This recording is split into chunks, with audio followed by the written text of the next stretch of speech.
Wassalatu wassalam ala asyrafil anbiya'i wal mursalin wa ala alihi wa sahbihi ajma'in. Subhanaka la ilma lana illa ma 'allamtana innaka antal alimul hakim. Rabbi shrah li sadri wa yassir li amri wahlul 'uqdatam min lisani yafqahu qawli. Amma ba'd. Alhamdulillah ala nikmatil Islam, alhamdulillah ala nikmatil iman, wa kafa biha min ni'mah. Allahumma sallimna li Ramadan wa sallim Ramadan lana wa tasallamhu minna mutaqabbala. Allahumma sallimna li Ramadan wa sallim Ramadan lana wa tasallamhu minna mutaqabbala.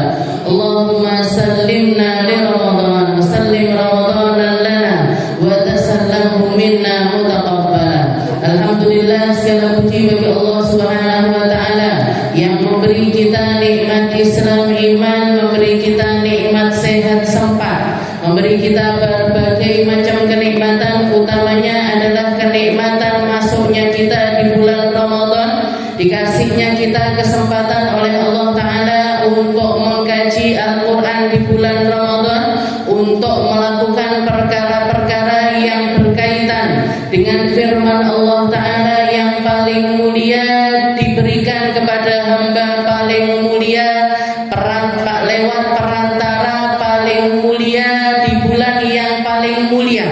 Maka semoga dengan kemuliaannya Al-Quran kita juga menjadi hamba-hamba yang dimuliakan sama Allah Ta'ala. Sebagaimana Allah Ta'ala mengangkat derajat Al-Quran setinggi-tingginya, semoga Allah Ta'ala juga berkenan untuk menghapuskan keburukan kita, menaikkan derajat kita, meluaskan kubur kita, menerangi tempat kembali kita, dan diberikan oleh Allah Ta'ala kita kehidupan di akhirat dengan kehidupan yang terbaik. Kita, orang tua kita, anak cucu kita, semoga selalu dijaga oleh Allah Ta'ala di dalam Islam dan juga imannya, selalu menjadi pengikut setia baginda kita Nabi Muhammad sallallahu alaihi wasallam. Kita masih ada di dalam suratul Takwir. Ila an qala Allah Ta'ala fi kitabihil aziz, a'udzu billahi minasyaitonir rajim. Bismillahirrahmanirrahim. Idza syamsu kuwirat wa idzan nujumu kadarat wa idzal jibalu suyirat wa idzal 'isharu 'uttilat wa idzal wuhushu husyirat wa idzal biharu sujjirat wa idzal nufusu zuwijat wa idzal maw'udatu su'ilat bi ayyi dhanbin qutilat wa idzas suhufu nushirat wa idzas samaa'u kushitat wa idzal jahimu su'irat wa idzal jannatu uzlifat 'alimat nafsum ma ahdarat. Kita masih ada di dalam suratul Takwir. Kita setelah minggu yang lalu kita bahas tentang suhuf yang akan dibagikan oleh Allah Ta'ala di hari kiamat nanti. Wa idzas suhufu nusyirat, hari di mana dipastikan setiap orang menerima buku catatan amal mereka masing-masing. Hari di mana dipastikan setiap orang akan melihat histori riwayat kehidupan mereka masing-masing, mulai dari hari di mana mereka menjadi hamba-hamba yang baligh, masuk di dalam usia mukallaf, masuk di dalam usia taklif, di mana Allah Ta'ala segala hal yang menjadi tuntutan Allah Ta'ala menjadi bagian dari kehidupan kita, menjadi bagian dari tanggung jawab di atas pundak kita, mulai dari sholat, puasa, zakat, dan ibadah-ibadah yang lainnya menjadi amalan yang akan kita terima pahalanya secara pribadi, dan juga akan ketika melakukan kesalahan itu pun juga akan menjadi milik pribadi kita masing-masing. Tidak ada satupun orang akan menerima dosa orang lain, tidak ada satupun orang akan menerima kebaikan ataupun keburukan orang lain, tapi setiap orang akan menerima dari apa yang mereka usahakan masing-masing. Wa idzas suhufu nusyirat wa idzas samaa'u kushitat. Hari itu juga adalah hari di mana Allah Subhanahu wa Ta'ala setelah perjalanan panjang riwayat dari langit yang dibikin sama Allah Ta'ala berlapis-lapis sebanyak 7 lapisan, di hari tersebut dihancurkan juga oleh Allah Ta'ala.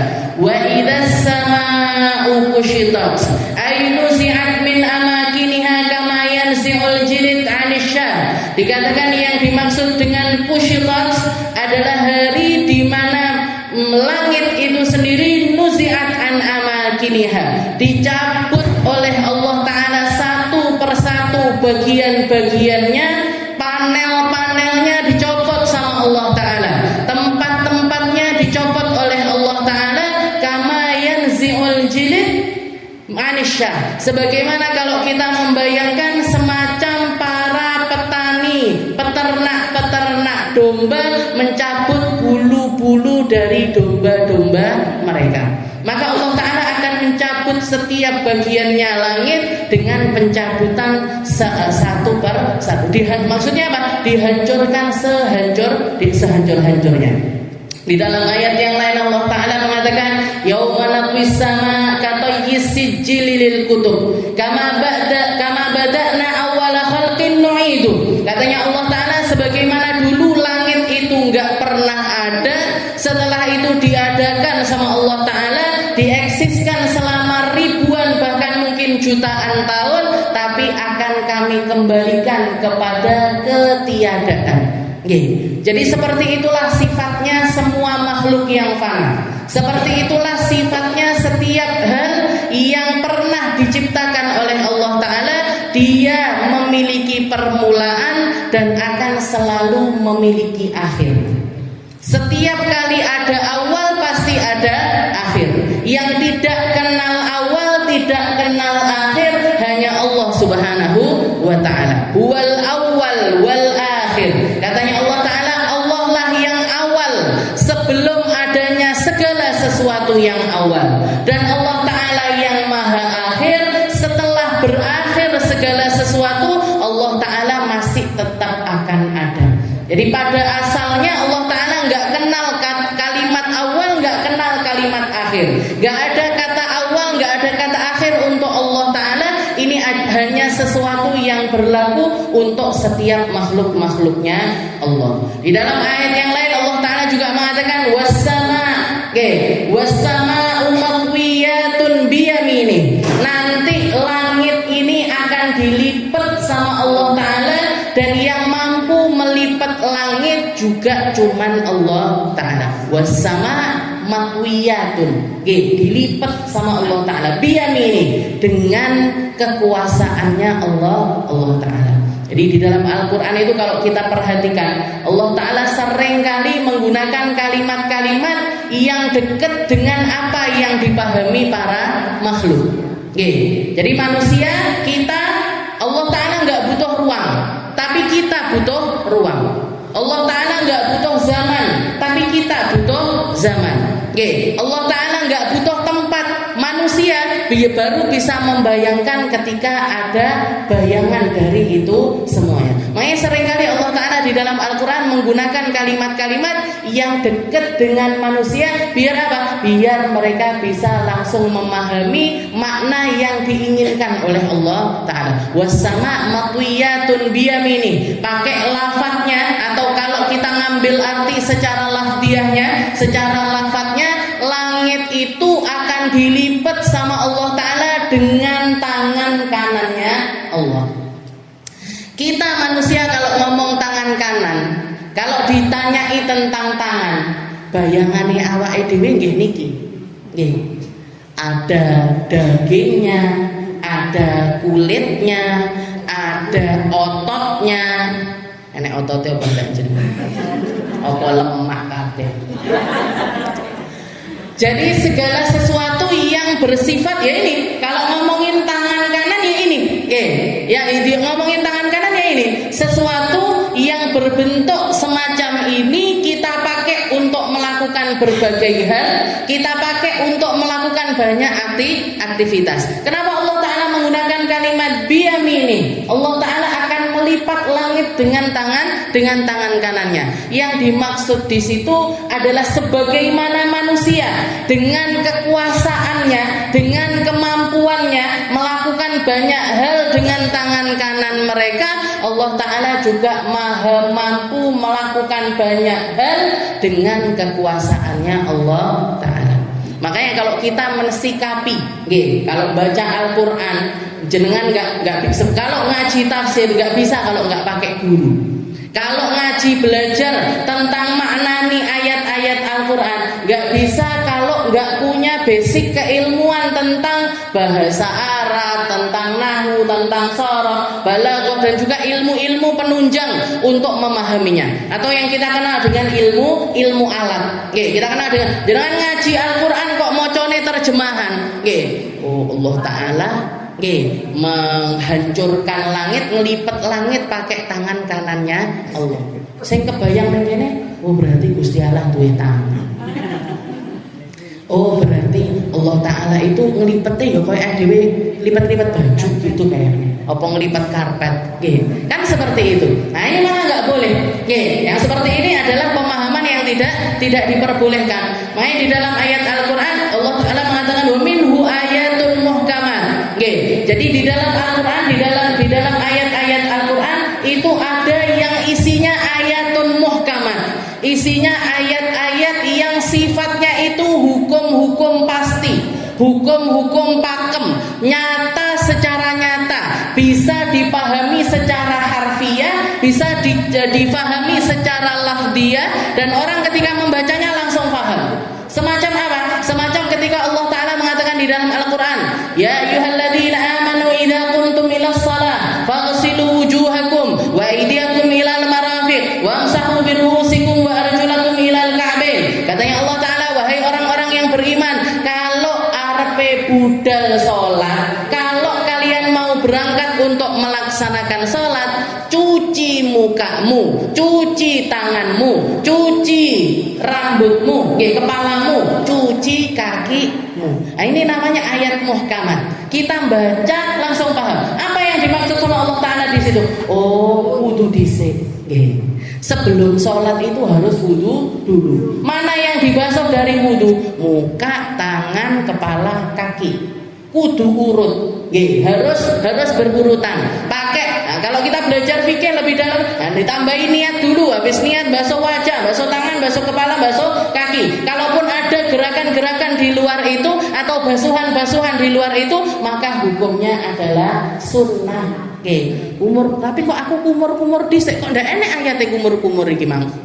Kumur-kumurnya dilihatnya dari mana? Dilihatnya dari wudunya Nabi Muhammad sallallahu alaihi wasallam.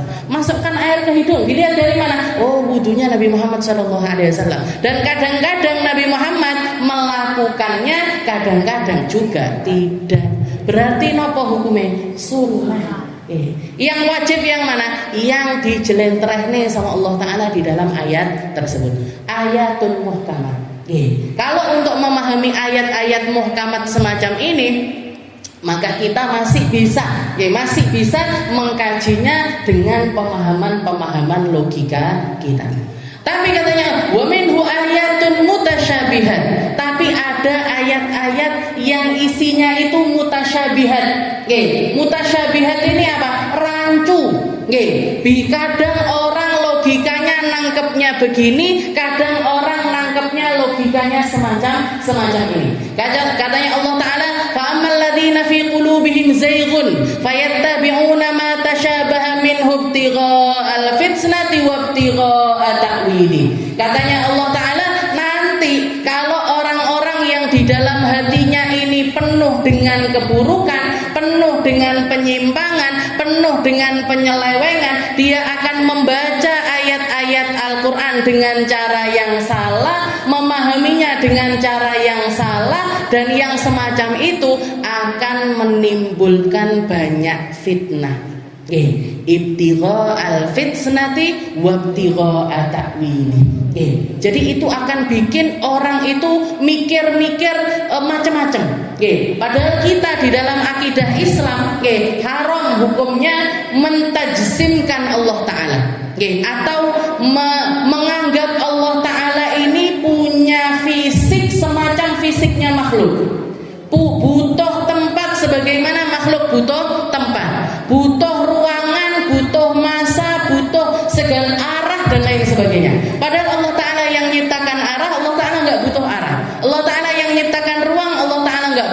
ruang. Allah Ta'ala nyiptakan waktu, Allah Ta'ala nggak butuh waktu. Maka gimana cara menghadapi ayat-ayat yang semacam ini? Jadi kalau untuk menghadapi ayat-ayat yang semacam ini, para ulama ahlu sunnah wal jamaah pakai dua metode. Memahaminya pakai dua metode. Pertama metode tafwid, yang kedua metode takwil. Metode tafwid ini apa? Metode tafwid itu adalah menyerahkan maknanya sepenuhnya kepada Allah Ta'ala. Wassama'u matwiyatun biyamini. Katanya Allah Ta'ala, langit nanti dilipat pakai tangan kanannya Allah. Apa yang dimaksud dengan tangan kanannya Allah Ta'ala? Tangan kanannya Allah, yang memahami maknanya hanya Allah, yang memahami kalimatnya hanya Allah Ta'ala. Kita sebagai makhluk hanya perlu mempercayai hal tersebut. Ini makna tafwidnya. Dan ini modelnya macam-macam, banyak sekali. Di dalam ayat yang mengatakan tentang kisahnya Sulh Hudaybiyah, katanya Allah Ta'ala, yadullah fawqa aydihim, tangannya Allah Ta'ala ada di atas tangan mereka yang sedang membuat perjanjian tersebut. Kalau kita bayangin kan, kita lagi perjanjian tangan gini, ada tangan lagi di atasnya. Maka ini kan nggak boleh. Ayat termasuk juga di dalam hadis-hadis qudsi. Nabi Muhammad SAW seringkali menceritakan, kalau di sepertiga malam yang terakhir, thuluthul lail akhir, sepertiga malam yang terakhir, setiap sepertiga malam yang terakhir Allah Ta'ala akan turun. Ini kan bayangannya turun itu dari atas ke bawah. Padahal Allah Ta'ala nggak butuh atas, Allah Ta'ala nggak butuh bawah. Allah Ta'ala turun ke langit. Kemana? Ke langit bumi. Maksudnya apa? Langit yang paling dekat dengan manusia. Setelah itu ngapain? Nanya sama makhluk, nanya sama hal min sa'il, hal min ta'ib, hal min talibi hajah. Ada yang butuh apa enggak? Ada yang minta apa enggak? Ada yang taubat apa enggak? Ada yang minta ampun apa enggak? Kalau misalkan mereka melakukan ibadah di waktu-waktu tersebut, ini Allah Ta'ala dekatnya sedekat langit yang paling dekat dengan bumi. Maka ketika kita memahami makna tersebut, kalau pakai metode yang pertama namanya tafwid. Apa? Allah Ta'ala turun. Caranya turun yang ngerti cuman Allah, modelnya turun yang ngerti cuman Allah, dan itu hanya adalah sesuatu yang hanya bisa difahami oleh Allah Ta'ala. Dan itu metode paling aman. Yang istilahnya, yang keimanan kita akan tetap terjaga secara utuh ketika menggunakan cara pandang yang pertama. Yang kedua gimana? Yang kedua menggunakan pakai metode takwil. Ditakwili. Takwil itu Allah Ta'ala mengatakan yang semacam itu maknanya sesuatu yang lain. Wassama'u matwiyatun biyamini. Allah Ta'ala melipat langit dengan tangan kanannya. Biqudratihi. Maknanya adalah dengan kekuasaan Allah. Dengan kekuasaan Allah. Allah Ta'ala turun ke langit yang ke bumi. Maksudnya apa? Allah Ta'ala turun dengan kedekatannya Allah. Dua-duanya boleh. Yang nggak boleh gimana? Yang nggak boleh membayangkan Allah Ta'ala memiliki sifat yang sama dengan makhluk. Laisa kamitslihi syai'un. Laisa kamitslihi syai'un wa huwas samiul basir. Allah Ta'ala itu nggak pernah sama dengan makhluk. Sangat berbeda dengan makhluk.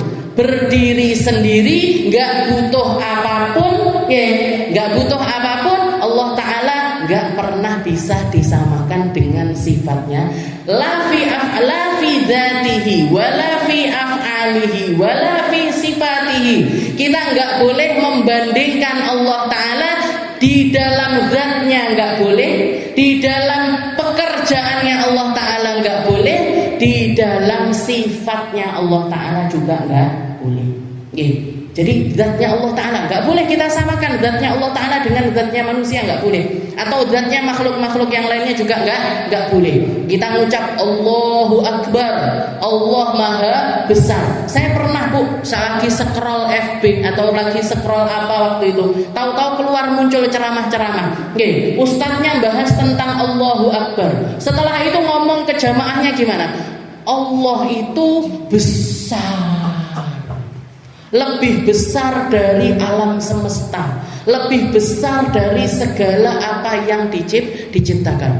Dok saya, maksudnya di dalam hati saya, waduh, iki kalau ketemunya orang awam nggak pernah belajar, langsung yang kebayang di pikiran mereka apa? Yo Gusti Allah iki gede.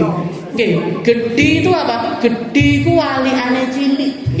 Kalau sudah gede nggak mungkin cilik. Kalau cilik nggak mungkin gede. Nah ini kan berarti padahal kita mengucapkan itu setiap hari, setiap kali takbiratul ihram. Allahu Akbar. Nanti turun ke ruku Allahu Akbar. Tidak Allahu Akbar. Nah kalau yang di dalam pikirannya ketika mengucap Allahu Akbar, Allahu gede. Nah ini, rusak akidahnya, bisa keluar dari agamanya Allah. Kenapa? Karena salah di dalam memahami zatnya Allah. Enggak sama di dalam zat, enggak sama di dalam pekerjaan. Manusia kalau bekerja dengan Allah Ta'ala yang bekerja, cara kerjanya enggak pernah sama. Allah Ta'ala selalu sempurna di dalam pekerjaannya. Allah Ta'ala selalu detail di dalam pekerjaannya. Allah Ta'ala enggak pernah ada cacat di dalam apa yang Allah Ta'ala bikin. Enggak bisa Bu kita bandingkan AC bikinannya manusia dengan AC bikinannya Allah Ta'ala. Apa Gusti Allah napa duwe AC niku? Angin yang setiap hari enggak pernah sama, enggak pernah sama. Ketika manusia ini bikin alat pembesar suara, alat pembesar suara, mukabbirat saut, pembesar suara ini dengan pita suara kita nggak pernah sama. Bahkan kemarin saya juga nonton salah satu podcastnya dokter. Dokter ini karena mereka belajar ilmu organ dalam dan lain sebagainya, katanya dokter tersebut Allah Ta'ala itu Tuhan kita itu bikin ginjal sekecil ini untuk menfilter segala sesuatu yang masuk di dalam tubuh manusia. Manusia bikin alat, kalau orang lagi gagal ginjal, itu harus cuci darah. Kenapa? Karena ada yang nggak berfungsi di ginjalnya ataupun juga di hatinya dia. Alatnya sak piro Bu? Sak kulkas. Niki lek gawenane menungso kulkas iki dilebokne ning jero awak, ndak mungkin bisa. Tapi Allah Ta'ala bikinnya kecil. Kecil mungil di dalam tubuh manusia, nggak pernah bisa sama. Allah Ta'ala ketika melakukan sesuatu pekerjaannya Allah Ta'ala nggak pernah sama, nggak pernah bisa dibandingkan dengan makhluk. Jadi di dalam zatnya harus berbeda, di dalam pekerjaannya harus berbeda, di dalam sifatnya juga berbeda. Manusia melihat dengan mata. Kalau orang nggak punya mata nggak bisa melihat. Manusia bisa penglihatannya berjarak, yang bisa dilihat ya cuman area yang nyampe ke pandangan mata. Tapi Allah Ta'ala maha melihat. Maha melihatnya Allah Ta'ala nggak butuh bola mata, nggak butuh perantara, nggak butuh alat apa, nggak butuh kornea, nggak butuh apa segala sesuatu yang ada di dalam mata tersebut, nggak butuh itu semuanya. Dan maha melihatnya Allah Ta'ala tidak terbatas oleh apapun.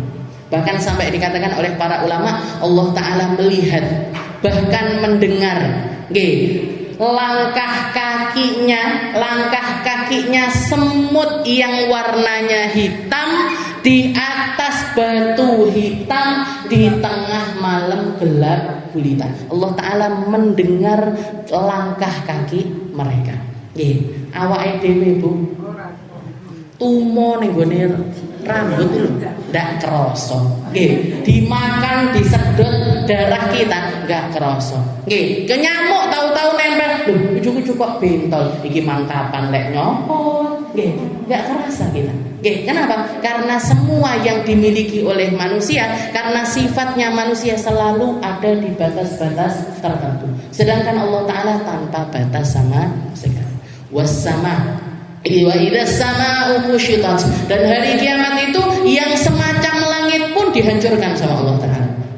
Yang semacam langit pun dihancurkan sama Allah Ta'ala. Jangan kalau bayangkan langit aja hancur, gimana yang di bawahnya langit?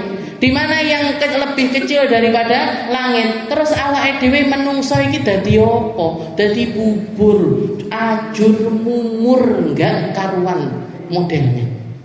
Kalau gunung-gunung aja semacam itu, langit aja semacam itu, maka seperti apa nasibnya manusia? Wassama'u wa idzas sama'u kushitat wa idzal jahimu su'irat wa idzal jannatu uzrifat. Dan di hari itu, di hari kiamat tersebut, Allah Ta'ala mendekatkan wa idzal jahimu su'irat, maka waktu itulah saat di mana neraka yang telah diciptakan oleh Allah Ta'ala ribuan tahun, bahkan mungkin jutaan tahun, itu akan dinyalakan dengan nyala yang lebih besar lagi.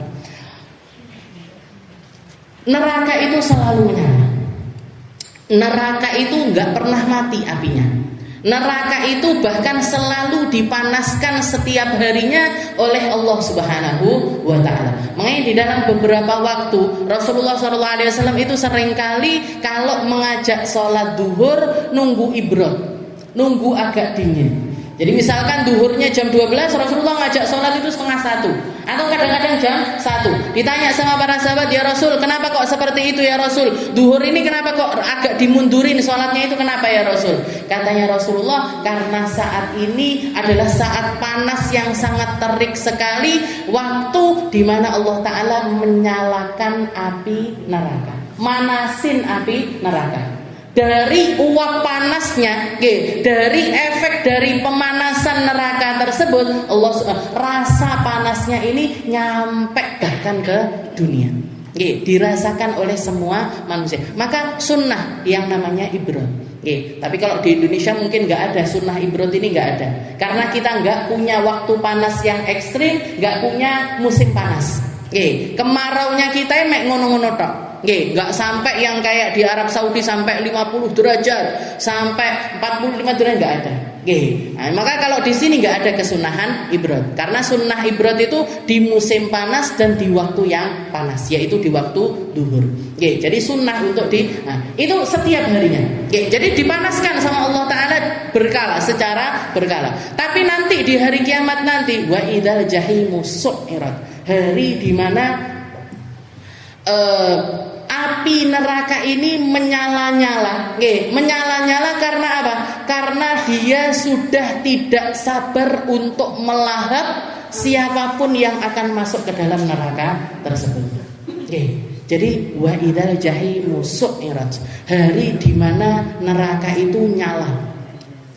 Sampai dikatakan dikisahkan oleh Nabi Muhammad SAW, di hari tersebut Allah Ta'ala sudah menyiapkan 70.000 malaikat zabaniyah. 70.000 malaikat zabaniyah. Jadi malaikat zabaniyah itu adalah malaikat yang tugasnya khusus untuk menghukum orang-orang yang ada di dalam neraka. Setiap malaikat zabaniyah, satu malaikat zabaniyah megang 70 rantai. Megang 70 rantai. Tapi dikatakan di hari kiamat tersebut, ketika manusia masih ada di padang mahsyar, ketika manusia ini masih ada di padang mahsyar, belum pembagian buku, belum timbangan amal, belum ini melewati sirat, masih panjang ceritanya, masih panjang, tapi neraka ini sudah nggak sabar. Jadi dia menyala-nyala dengan nyala yang luar biasa, sampai dikatakan rantai-rantai tersebut nyipat-nyipat dari tangannya para malaikat. Jadi malaikat yang megang 70 rantai ini tadi sampai harus nggak bisa terlepas sendiri rantai-rantai tersebut, dan apinya itu menyala-nyala ke sana kemari. Sampai dikatakan dari panasnya atau dari dahsyatnya nyala api pada saat itu, apinya sampai keluar ngupengi semua makhluk yang ada di padang mahsyar, dan mereka itu semuanya melihat secara langsung panasnya api neraka yang meliputi mereka semuanya. Makanya dikatakan di dalam Al-Quran, Allah Ta'ala mengatakan di dalam ayat yang kalla innaha ladha nazza'atan lisyawa tad'u man adbara wa tawalla. Katanya diceritakan oleh Allah Ta'ala di dalam Al-Quran, di padang mahsyar tersebut mata setiap orang terbelalak, mata setiap orang melihat, dan mereka spontan mengucap dari lisan mereka, kalla innaha ladha. Ini yang dikatakan sama Allah Ta'ala, ini nerakanya, ini panasnya, ini apinya. Kalla innaha ladha nazza'atan lisyawa. Dikatakan dari panasnya masih ngupengi orang-orang yang ada di padang mahsyar, itu sudah mampu meluluh lantakkan setiap kulit yang nempel di badan mereka. Nazza'atan lisyaw, kulitnya meleleh, kulitnya tercabut, kulitnya rontok dari panasnya api yang mengelilingi mereka. Nazza'atan lisyawa tad'u man adbara wa tawalla. Dan setelah itu dikatakan api-api tersebut memanggil, ya fulan, ya fulan, ya fulan. Api-api tersebut sudah enggak sabar kepada manusia-manusia paling dolim, kepada manusia-manusia paling jahat, kepada manusia-manusia paling kufur kepada Allah Ta'ala, pentolan-pentolane kejahatan, pemimpin-pemimpin kejahatan. Kalau ada orang-orang baik masuk surga tanpa hisab, ada orang-orang buruk masuk neraka tanpa hisab. Mereka dipanggil langsung oleh neraka tersebut. Mereka dipanggil dengan nama-nama mereka oleh neraka tersebut. Tad'u man adbara wa tawalla. Gak ada satupun dari orang-orang yang paling membangkang kepada Allah Ta'ala kecuali namanya dipanggil oleh neraka dengan nama-nama panggilan mereka. Setelah dipanggil ngapain? Keluar juluran api dari dalam neraka, ngambil mereka satu persatu. Tuk tuk tuk tuk tuk. Awakmu. Masuk neraka tanpa hisab, Bu. Na'udzubillah min dzalik. Para kufaru Quraisy, orang-orang yang paling menyakiti Nabi Muhammad SAW, semacam Abu Jahal dan lain sebagainya, dipanggil langsung, nerakanya yang manggil. Ya Aba Jahal, ya Aba Lahab, ya Umayyah bin Khalaf, ya dipanggil satu persatu. Kubarul mujrimin, orang-orang yang menorehkan sejarah paling kelam di atas muka bumi ini, yang paling banyak melakukan kedoliman semacam Fir'aun, Namrud dan lain sebagainya. Di antara yang diabadikan sama Allah Ta'ala di dalam Al-Quran, dipanggil pakai nama-nama mereka, langsung masuk ke dalam neraka. Na'udzubillah. Wa idzal jahimu su'irat. Itu adalah hari di mana neraka itu dinyalakan sama Allah Ta'ala dengan nyala yang sangat hebat sekali. Wa idzal jannatu uzrimat. Tapi selain itu, di satu sisi nerakanya menyala-nyala karena merindukan, karena kepingin, gak sabar orang-orang paling membangkang sama Allah Ta'ala ini untuk masuk ke dalamnya. Begitu juga dengan surganya. Wa idzal jannatu uzrimat. Aslinya kalau Ramadan gini paling enak bahasnya surga-surga. Tapi ayatnya pancen pas neraka. Paling enak itu memang bahas surga.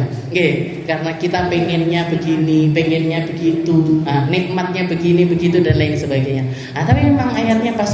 Dan ini jejer, Bu, enggak. Makanya dikatakan enggak ada pilihan lain. Enggak ada pilihan tengah, itu enggak ada. Jalan tengah itu enggak supados aku tak enggak usah dadi wong apik-apik nemen. Nggih, arepe ning ndi jenengan? Nggih, nang gone neraka ndak gelem, nang surga nggih ndak gelem. Nang di tengah-tengah. Nggih, mau di padang mahsyar terus, nggih, mau ditimbang terus, nggih kan enggak mau. Nggih, kalau enggak surga ya neraka. Memang Al-Qur'an ini turun untuk mengangkat derajat manusia setinggi-tingginya atau menghinakan manusia serendah-rendahnya. Untuk ngangkat mereka ke derajat paling tinggi, yaitu tempatnya adalah surganya Allah Ta'ala, atau menjatuhkan mereka ke tempat paling hina, yaitu di dalam nerakanya Allah Ta'ala. Jadi wa idzal jannatu uzrifat, hari di mana surga pun didekatkan sama Allah Ta'ala. Kalau neraka dinyalakan, surganya didekatin sama Allah Ta'ala. Kenapa? Karena surga nggak kayak neraka yang menyala-nyala. Karena surga nggak sebegitunya.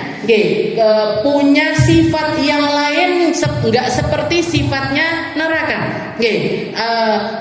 Surga itu identik dengan tenang, identik dengan sakinah, identik dengan kebaikan yang nyata, keindahan yang nyata, dan tempat yang seperti itu nggak pernah berisik, Bu.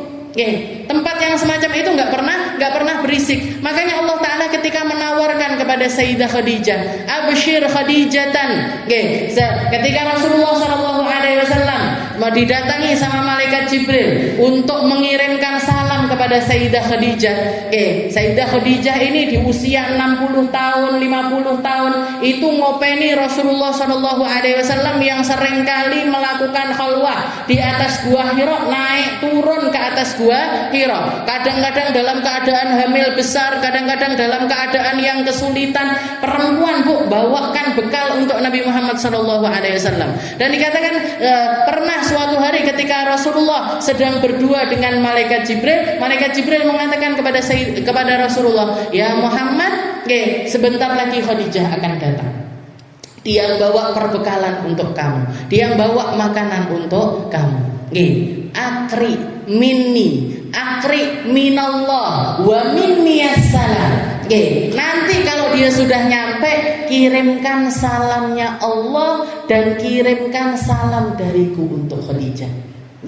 Wa absyirha wa basyirha, dan kasih kabar gembira untuk dia bahwasanya Allah Ta'ala telah menyiapkan rumah di dalam surga.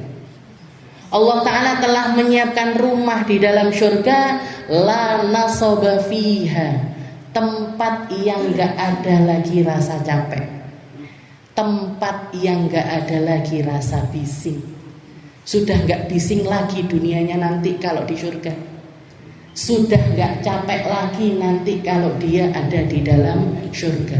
Kepayahan yang sekarang ini dia lakukan akan berbuah tempat yang paling indah di sisi Allah Subhanahu wa ta'ala. Jadi dikirimi salam, dijanjikan rumah. Kenapa enggak istana? Kenapa Allah Ta'ala enggak menjanjikan istana untuk Sayyidah Khadijah? Karena yang namanya rumah itu selalu lebih indah untuk para penghuninya. Maka dikatakan begitu Sayyidah Khadijah datang dengan makanan-makanan yang dibawa, ditaruh di samping Rasulullah SAW, Nabi Muhammad mengatakan, ya Khadijah, kamu dapat salam dari Allah, dapat salam dari malaikat Jibril, dan Allah Ta'ala menjanjikan rumah untukmu di dalam surga.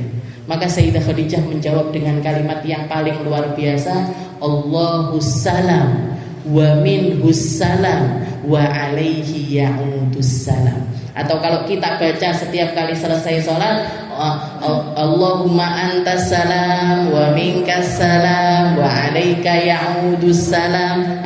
Jadi ini kalau kita pakai kalimatnya ka, pakai kalimat mukhatabah, pakai kalimat yang kalimatnya itu langsung kepada Allah Subhanahu wa ta'ala. Allahus salam, Allah engkau yang maha damai, wa minkas salam, dan kedamaian itu juga datang darimu, wa alaika ya'udus salam, dan salam itu juga akan kembali kepada kepada Allah. Tapi karena ini ada yang nyampein, yaitu malaikat Jibril, maka Sayyidah Khadijah ngirimkan salam lewat perantara malaikat Jibril. Allahus salam wa minhus salam. Darinya, dari Allah Ta'ala salam tersebut, wa alaihi ya'udus salam. Dan salam itu juga akan kembali kepada Allah.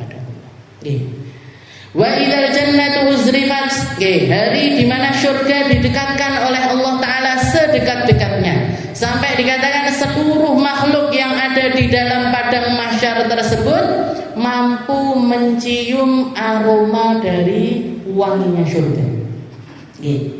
Jadi makanya dikatakan di mahsyar, kalau sudah masuk ke hari kiamat, mulainya pintu gerbangnya adalah di dalam kuburan-kuburan kita. Itu penentu segala sesuatu adalah amal.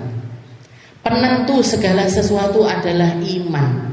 Penentu segala sesuatu adalah bekal kita yang kita bawa sampai akhirat. Kenapa? Karena meskipun di padang mahsyar itu nerakanya sudah menggebu-gebu untuk mengelilingi seluruh makhluk, untuk mengelilingi seluruh penduduk mahsyar, tapi orang-orang baik dengan kebaikan mereka, orang-orang soleh dengan kesolihan mereka, enggak merasakan panasnya sama sekali, enggak merasakan ngerinya sama sekali, enggak merasakan rasa takut sama sekali.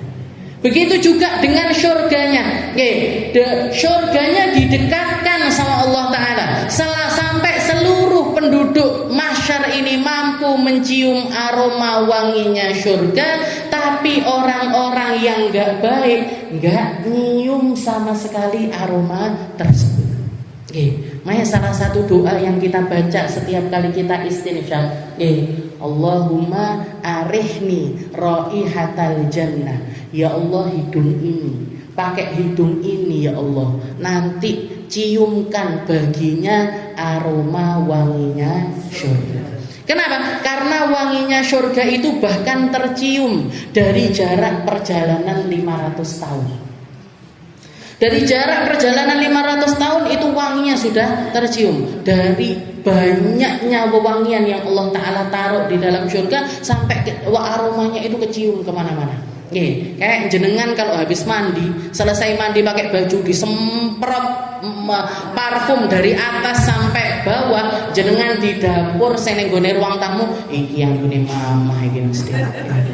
Mambune ibumu baratus iki mesti. Kenapa? Sampai ruang tamu keciuman. Itu kalau kita pakai parfum. Surga Bu, mulai jarak 500 tahun sudah kecium aromanya. Tapi orang-orang yang membawa keburukan di alam akhirat nggak mampu bahkan untuk menciumnya. Ada banyak hadis-hadisnya Nabi Muhammad SAW yang mengatakan tentang hal tersebut. Qati'ur rahim la yashum raihatal jannah. Orang yang mutus tali silaturahim nggak nyium aromanya surga. Dua golongan manusia yang dikatakan sama Nabi Muhammad sinfan. Ada dua golongan manusia, lam arahuma. Katanya Nabi, saya belum pernah ketemu sama mereka, tapi nanti di akhir zaman akan keluar dua model manusia ini. Ada orang-orang yang keluar dengan kecongkaannya, bawa sabut di belakang-belakang mereka seperti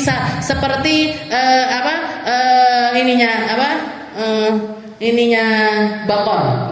Jadi sapi, jadi buntutnya sapi, kayak bawa buntut sapi dengan pakaian-pakaian mereka untuk mencambuk para orang-orang yang ada di sekitarnya mereka. Ini belum pernah ada di zaman Nabi Muhammad SAW. Kelompok kedua, kasiyatun, ariyatun. Ada golongan perempuan yang pakai baju tapi telanjang. Pakai punuk di atas kepala mereka semacam punuknya unta. Mereka ma'ilatun, mumilatun. Mereka kalau jalan melenggak-lenggok ke sana kemari. Bokongnya ke lenggak-lenggok ke sana kemari. Setelah itu apa? Suka ngerayu laki-laki dan suka dirayu laki-laki. Gampang kepencut. Diomongi gini dikit, ketut karo wong lanang. Atau kalau enggak gitu, dia justru yang menawarkan kepada orang lain. Kapan itu? Sekarang ini Bu zamannya. Perempuan-perempuan sudah hilang rasa malunya, sudah kecabut rasa malunya, gak punya sungkan di depan orang-orang yang bukan mahram dengan mereka. Gampang sekali ditarik sama orang-orang dengan rayuan, dengan kata-kata, dengan hadiah ini dan bahasanya orang sekarang gampang baper. Makanya sampai sekarang itu sampai istilahnya dulu itu kabar orang berselingkuh itu kayak sesuatu yang jarang sekali masuk ke telinga. Tapi sekarang iki selingkuh, iki selingkuh, iki selingkuh, iki selingkuh. Saya ini sampai mikir gini, iki perempuannya yang terlalu murahan atau laki-lakinya yang terlalu besar hawa nafsunya kepada perempuan. Tapi setelah dipikir-pikir, koyoke tumbuh ketemu tutup.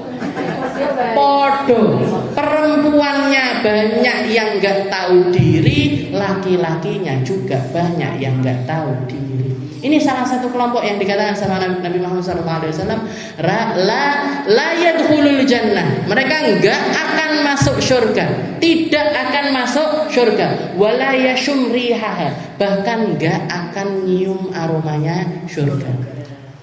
Padahal aromanya surga tercium dari jarak sekian ratus perjalanan. Wa idzal jannatu uzlifat.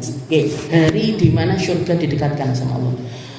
Alimat nafsum ma ahdarat. Kalau sudah kejadian yang semacam itu, kalau sudah di saat itu, kalau sudah di waktu itu, manusia baru yakin dengan apa yang terjadi. Alimat ilmal yakin. Manusia baru paham dengan kefahaman yang yakin ma'ahdarat atas apa yang mereka hadirkan dari perkara-perkara di dunia dulu. Semua perkara yang ada di dunia mereka bawa ke akhirat. Amal mereka bawa. Kalau kebaikan ya kebaikan yang kebawa, sholatnya kebawa, puasanya kebawa, zakatnya kebawa, sedekahnya kebawa, senyumnya kepada orang lain kebawa, ide-ide baiknya semuanya akan didengar. Alimat nafsum ma ahdarat.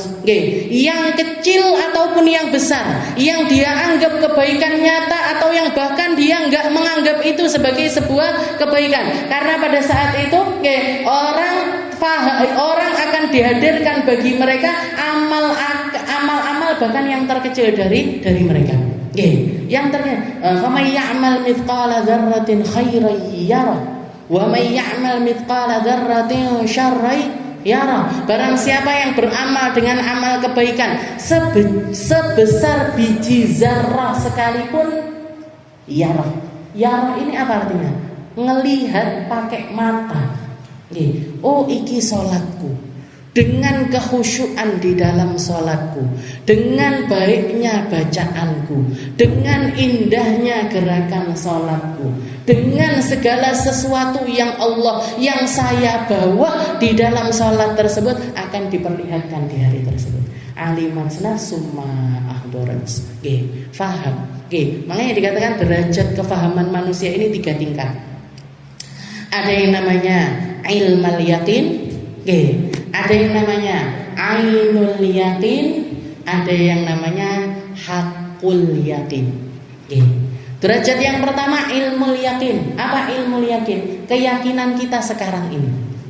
Kita bahas tentang surga, kita bahas tentang neraka, tapi kefahaman kita sebatas pengetahuan. Yo ndak ketok surgane, yo ndak ketok nerakane, yang nggak ngelihat langsung apa yang terjadi di hari tersebut. Kita baru bisa bayangin aja. Kita baru bisa membayangkan semua perkara-perkara tersebut. Maka derajat keyakinan kita adalah ilmu yakin. Tapi dari ilmu yakin ini tadi, seberapa besar kita meyakini tersebut dengan pengetahuan-pengetahuan kita, ini yang akan membawa kita melakukan banyak kebaikan. Modal ilmu yakin ini tadi bisa kita pakai untuk memperbaiki sholat, Bisa kita pakai untuk memperbaiki omongan, bisa kita pakai untuk memperbaiki pandangan, bisa kita pakai untuk melakukan banyak amalan dengan ilmu yakin kita.